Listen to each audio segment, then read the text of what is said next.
the Subaru Outback.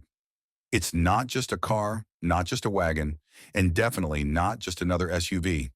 It's a cultural phenomenon, a symbol of freedom, utility, and go-anywhere confidence that has become America's favorite adventure vehicle. In a world full of oversized trucks and bloated crossovers, the Outback has quietly, steadily climbed its way to the top as Subaru's all-time best-selling model in the United States. But how did it get here?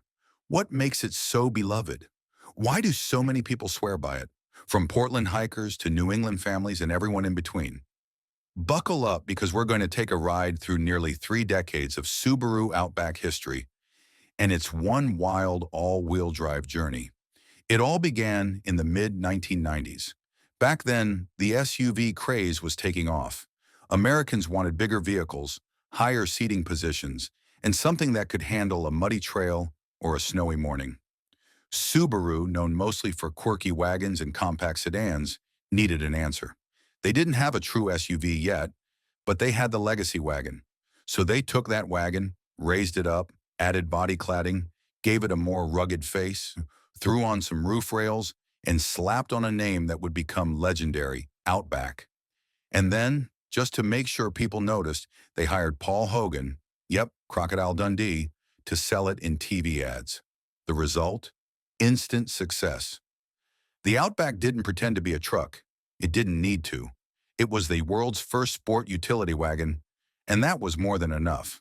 The first generation, from 1995 to 1999, was humble by today's standards.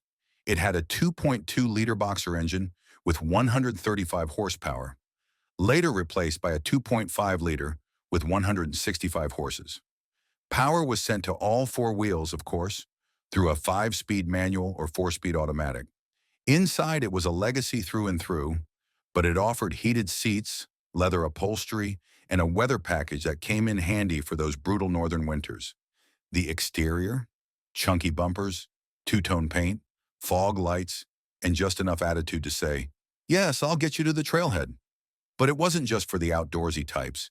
It appealed to anyone who needed a dependable, all-weather car with room for people and gear. By the time the first gen bowed out, it had created a whole new vehicle category. In 2000, the second-generation Outback arrived, and Subaru took things up a notch. The body was taller, the lines more refined, and the stance more SUV-like. The cabin was quieter and more upscale, and under the hood, a major change. The introduction of a 3.0-liter flat-six engine producing 212 horsepower.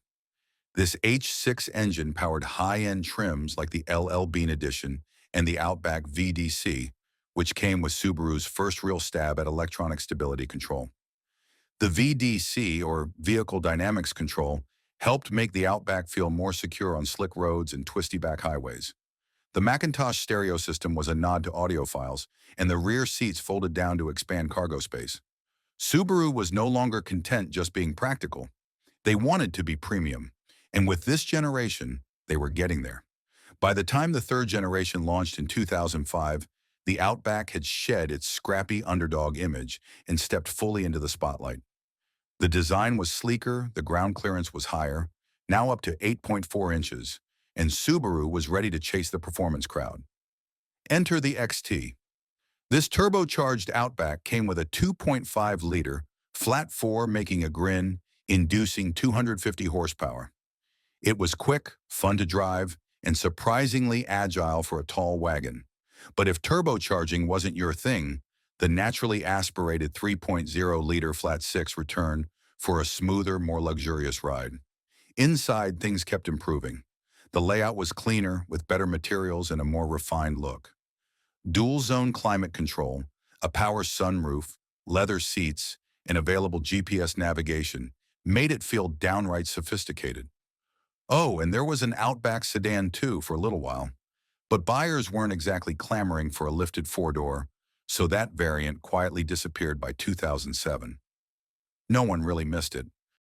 In 2010, Subaru launched the fourth generation, and this time, they leaned fully into the crossover identity. The new Outback was bigger in every direction. Longer wheelbase, wider stance, taller roofline. It had officially outgrown its legacy roots and became a true midsize crossover. Subaru built it on a new platform that made the cabin feel airier and more spacious. Rear legroom improved dramatically, and cargo space was nothing short of cavernous. The exterior lost some of the aggressive cladding, but kept its rugged character. Fog lights, bigger mirrors, a bolder grille. This was a vehicle meant for snowy mountains, rainy trails, and muddy campsites. Under the hood, the 2.5-liter flat four returned with 170 horsepower, but the big news was the new 3.6-liter flat six that replaced the aging 3.0. With 256 horsepower, it offered plenty of grunt for highway merges and mountain climbs. A continuously variable transmission, or CVT, became standard on most models. It wasn't the sportiest gearbox in the world, but it helped with fuel economy and smooth cruising. Inside, the Outback became more family-friendly than ever. Plenty of cup holders, smarter storage, improved sound insulation, and upgraded infotainment systems. Subaru had found its sweet spot, and buyers responded. Sales surged. Then came the fifth generation in 2015, and the Outback continued its upward climb. Built in Indiana, this generation refined everything that had worked before. The styling was cleaner, more aerodynamic, with LED daytime running lights and integrated roof rails that could swing across and form their own crossbars. Brilliant. Inside, the materials got softer, the tech got smarter, and the screens got bigger. The new Starlink infotainment system was a huge leap forward, offering Apple CarPlay, Android Auto, and intuitive controls. Subaru also pushed hard on safety. The EyeSight driver assistance suite became widely available and included adaptive cruise control, pre-collision braking, lane departure warning, and more. Once again, engine choices were familiar. The 2.5-liter flat four with 175 horsepower and the 3.6-liter flat six with 256. Both mated to the CVT. What made this generation so appealing was its balance. It wasn't flashy or fast, but it was built like a tank, handled bad weather like a champ, and had more space than some full-size SUVs. In 2020, the sixth-generation Outback debuted on Subaru's new global platform, and the transformation was significant. It kept the recognizable shape, but under the skin, it was stronger, safer, and smarter than ever before. Ground clearance held at 8.7 inches, but structural rigidity improved by 70%. The biggest visual change? The massive 11.6-inch vertical touchscreen that came on most trims. It turned the dashboard into a command center, complete with climate controls, media, navigation, and vehicle settings. Higher trims introduced ventilated Napa leather seats, heated rear seats, and an upgraded Harman Kardon sound system. There was even a front-view camera to help with parking and tight trail entries. Under the hood, the 2.5-liter engine now produced 182 horsepower, but the standout was the new 2.4-liter turbocharged flat four.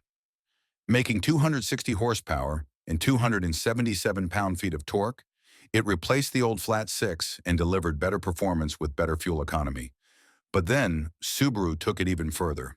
In 2022, they unveiled the Outback Wilderness, an unapologetically rugged version of the Outback built for serious off-road adventures. It featured chunkier bumpers, enhanced underbody protection, all-terrain Yokohama tires, unique suspension tuning, and 9.5 inches of ground clearance. The interior got water-resistant upholstery, copper stitching, and exclusive badging. Finally, a factory-built Outback that looked as tough as it was, and Americans loved it.